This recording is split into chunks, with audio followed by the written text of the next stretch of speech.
Pécresse sera face à Éric Zemmour en débat. C'est un quitte ou double pour elle? Bon, elle va se faire massacrer, c'est un quitte tout court. Ah bon? Voilà. Donc, pour vous, c'est de l'effondrement. Non, mais si elle fait les campagnes- ne sera pas au second tour, alors. Hein. Ah bah non, ça, de toute façon, je le dis depuis très longtemps, bien avant qu'elle s'écrase dans un sondage. Certains élus semblent ne plus vraiment y croire. Tout le monde se dit que c'est mort. Hier, un ministre me disait que Valérie Pécresse était la plus nulle de leurs adversaires.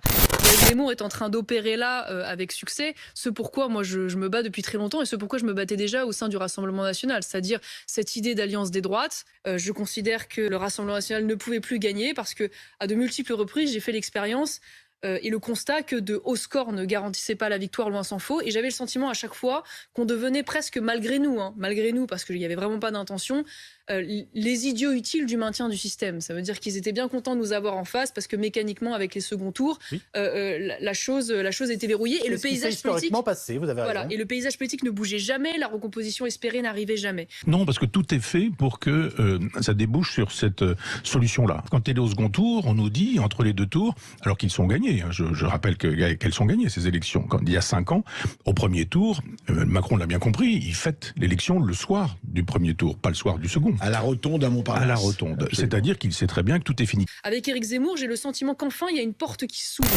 Alors on le sait, le président de la République ne se confrontera pas directement avec ses opposants, du moins pas avant le premier tour de l'élection. Résultat, le ton monte, notamment sur les réseaux sociaux. Hein. Et oui, c'était le risque, Romain. Exemple sur Twitter, toute la journée d'hier, un mot-clé, le hashtag Macron nous prend pour des cons, a accompagné de nombreux messages critiques. Les internautes rient de cette première réunion électorale à Poissy, apparemment si préparée que les questions étaient déjà écrites d'avance, une réunion Potemkin en quelque sorte. Tout le monde a envie de le voir en fait, ce débat. Et il y a une appétence en dehors des envies électorales. Parce que ce sont les deux personnalités les plus fortes depuis le début de cette campagne. Pour et en termes d'affiches et en termes d'affrontement des visions, oui, bien sûr. en termes d'affrontement des conceptions, tout le monde veut voir un véritable débat de bon niveau.